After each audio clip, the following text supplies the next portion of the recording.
Eu sei que esse tema é polêmico, mas você já parou para pensar?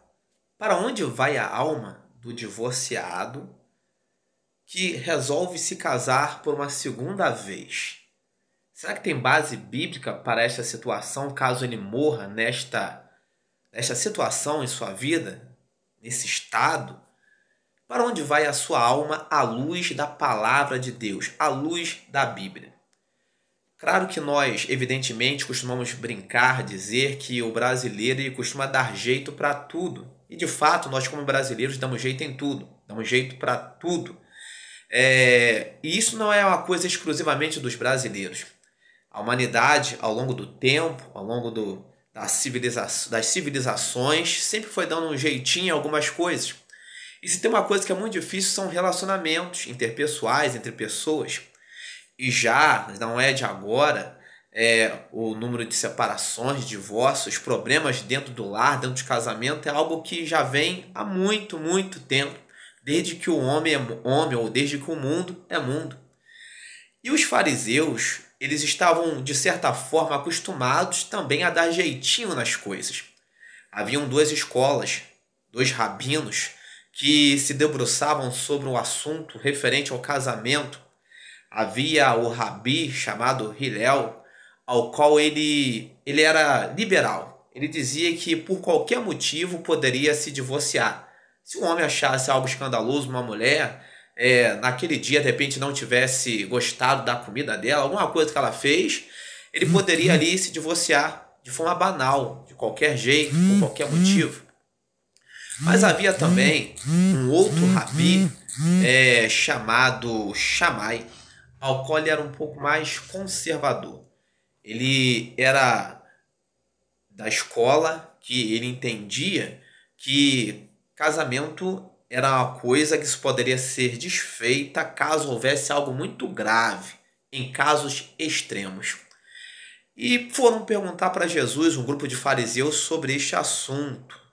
E Jesus voltou-se para eles, para não ficarmos em nossas palavras, você pode nos acompanhar com a Bíblia na sua mão, usando o livro de Mateus, capítulo 19. Eles perguntaram para Jesus se era lícito repudiar uma mulher por qualquer motivo. E Jesus, olhando para eles, voltou-se para a palavra, para a autoridade da palavra. E ele disse o seguinte, a partir do Mateus, capítulo 19, verso 4. No princípio, não era assim. O que ele estava dizendo? Havia um molde de Deus. O que Deus ajuntou, não separe o homem. No princípio, Deus os criou macho e fêmea. No princípio, não era assim. Portanto, o que Deus ajuntou, não separe o homem. Ou seja, havia um molde preparado por Deus, que o casamento deveria ser monogâmico e inseparável, indissolúvel. No entanto, eles perguntaram no verso 7, mas por que então Moisés permitiu a carta de divórcio?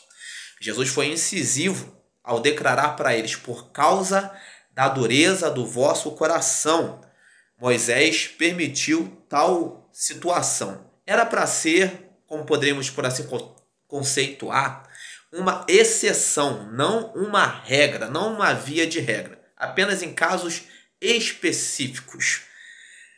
E no verso 9, ele foi mais específico. Ele disse o seguinte: aquele que repudiar a sua mulher, a não ser por causa de atos ilícitos, relações ilícitas, e se casar com outra, comete adultério. Jesus Cristo foi bastante incisivo.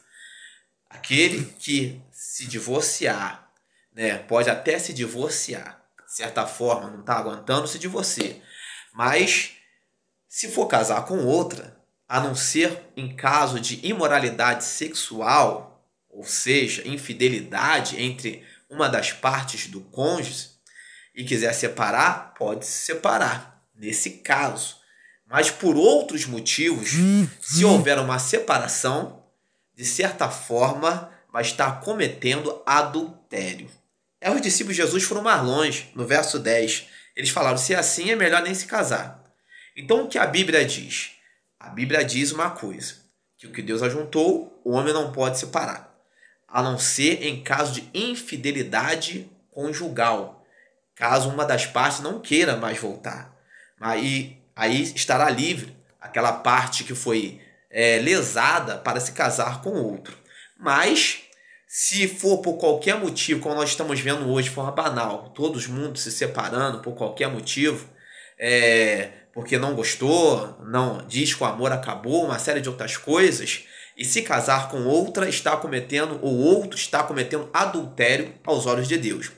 E se está cometendo adultério aos olhos de Deus e morrer nesse estado, a alma vai para o lugar para onde estão os desobedientes, aqueles que desobedecem à palavra. Dito isto, não preciso dizer mais nada. A autoridade da palavra é maior do que qualquer outra autoridade ou maior do que qualquer outro entendimento. Quem disse isso foi Jesus, a verdade e a vida. Deus abençoe sua vida. Bem-vindo ao canal Conceitos Teológicos, @Rafael Cardoso 3450. Deus abençoe sua vida, sua casa, sua família, em nome de Jesus.